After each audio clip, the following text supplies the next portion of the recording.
Mega compound కి చెందిన hero Allu Arjun ప్రచారం చేసే జనసేనకైనా చేయాలి, లేకుంటే పార్టీ తరపున కూటమి తరపున జనసేనతో పాటు టీడీపీ బీజేపీకైనా క్యాంపెయినింగ్ చేయాలి. కాకపోతే ఆశ్చర్యంగా కాంగ్రెస్ కండువా కప్పుకునేదేంది అని అంటున్నారు.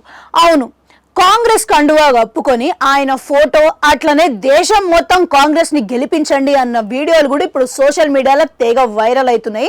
ఇక ఇదంతా డీప్ ఫేక్ అని అంటున్నారు. ఎందుకంటే చాలా సెలబ్రిటీలు ఇట్లాంటి డీప్ ఫేక్ వీడియోల బారిన అయితే వడ్డోళ్ళు ఉన్నారు. మొన్నటికి మొన్న రణ్వీర్ సింగ్ కూడా బీజేపీని దూషిస్తున్నట్టు వీడియో అయితే ప్రత్యక్షమైంది. స్వయంగా రణ్వీర్ సింగే ఇది డీప్ ఫేక్ అని ఆయన క్లారిటీ ఇచ్చేసిండు. ఇక అంతకు ముందుకేమో అమీర్ ఖాన్ కూడా ఇట్లాంటి ఒక విషయం మీద క్లారిటీ ఇవ్వాల్సి వచ్చింది. అసలుకే ఎన్నికల సీజన్ కాబట్టి ఈ డీప్ ఫేక్ గోల్ అంతా మరింత వెరిగిపోయింది. ఇక డీప్ ఫేక్ లిస్ట్ లో బన్నీ కూడా చేరిపోయింది అనమాట. అయితే ఇంకా ఈ డీప్ ఫేక్ వీడియో ఎక్కడి నుండి వచ్చింది అని అనుకుంటున్నారా?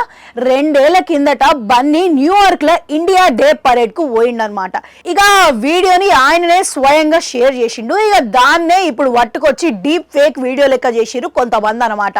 ఇక బన్నీ జాతీయ జెండా ప్లేస్ లా కాంగ్రెస్ జెండాని ప్లేస్ చేసిరు. అయితే ప్రస్తుతం బన్నీ ఏ పార్టీకి సపోర్ట్ చేస్తలేడు, ఏ పార్టీ మీద దృష్టి అయితే పెడతాడు, ఏ పార్టీకి క్యాంపెయినింగ్ కూడా చేస్తలేడు, ఏ పార్టీకి మద్దతు కూడా ఇస్తలేడు. ఇక ఆయన దృష్టి అంతా కేవలం సైన్మాల మీదనే ఉన్నదని అందరూ అంటున్నారు. ఇక ఆయన దృష్టి కూడా సైన్మాల మీదనే పెట్టిరు అనుకోండి.